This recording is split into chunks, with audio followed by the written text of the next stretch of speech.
keeper number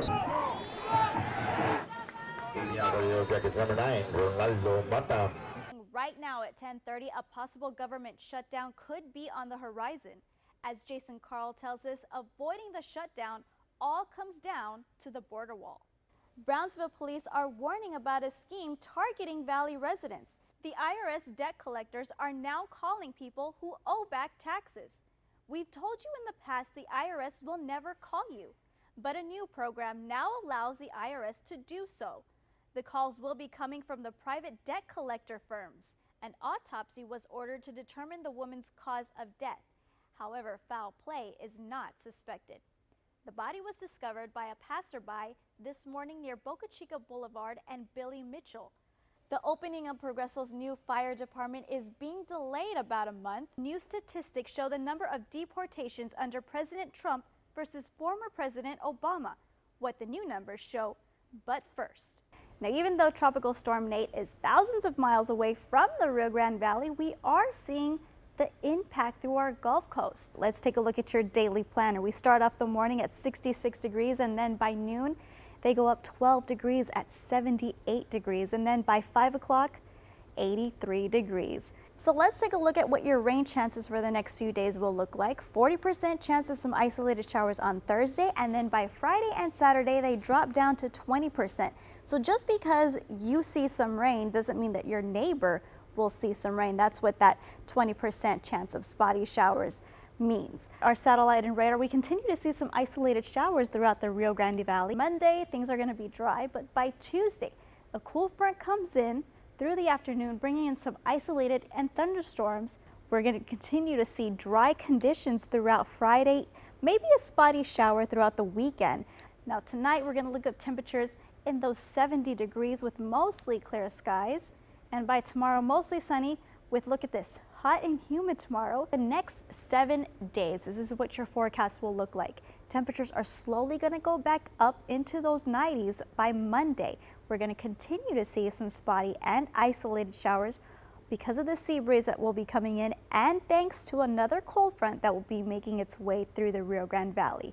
And then by Wednesday and Thursday, we're going to see mostly sunny skies with temperatures in the lower 80s. Video locator is something that we get details about an incident that happened in, let's say, a neighborhood.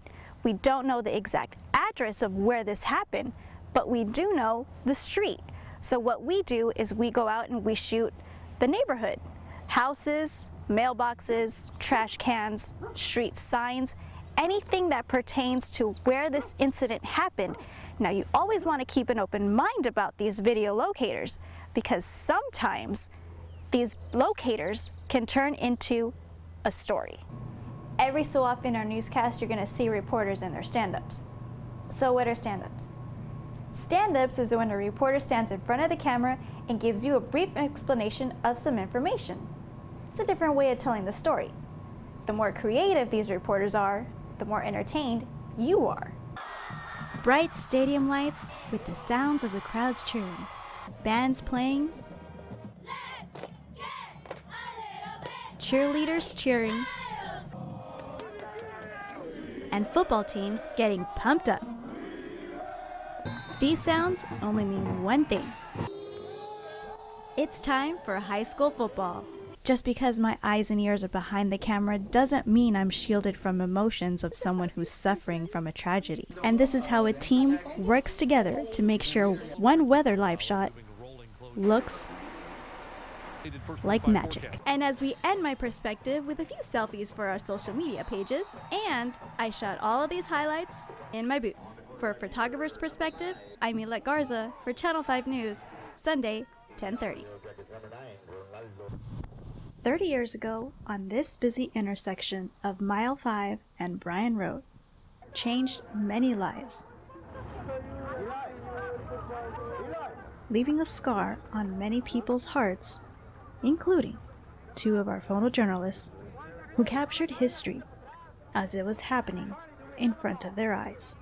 That's the worst incident I ever covered for someone so young and so many to have lost their lives. That was the most traumatizing thing I've ever seen in my life. Rick Ramirez was the first photojournalist on the scene. You just see all this commotion going on at that intersection. People yelling, people crying, a lot of praying. Castellan's assignment was to be at the morgue. And one of the hardest sounds he heard there was... I remember the sound. That was pretty devastating. The sound of everybody crying. For Ramirez, who was standing at the edge of the pit, capturing the many first responders on a full-on rescue mission, Ramirez would see...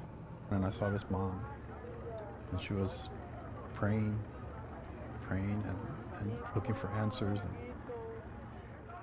And her husband was holding her up, and she was just beside herself. And at that moment, I pictured myself thinking, this could have easily just been my kid, you know, my son, my daughter, that you put them on a school bus to go to school, and then they're gone. Capturing history is not easy.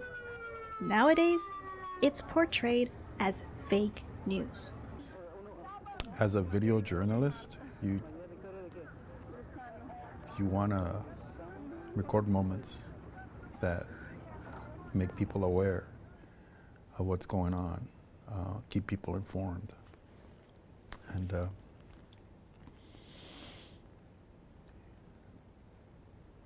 those were some of the things that you realize that it's going to be there forever. Moments like the Alden bus crash should be recorded for future generations to understand. Well, it's part of the Valley's history, and hope everybody gets to see this. It's something that we should never forget. With their video images, these two photojournalists captured history, helping preserve the past for future generations to remember the 21. For a photographer's perspective, I'm Elette Garza for Channel 5 News, Sunday, 10:30.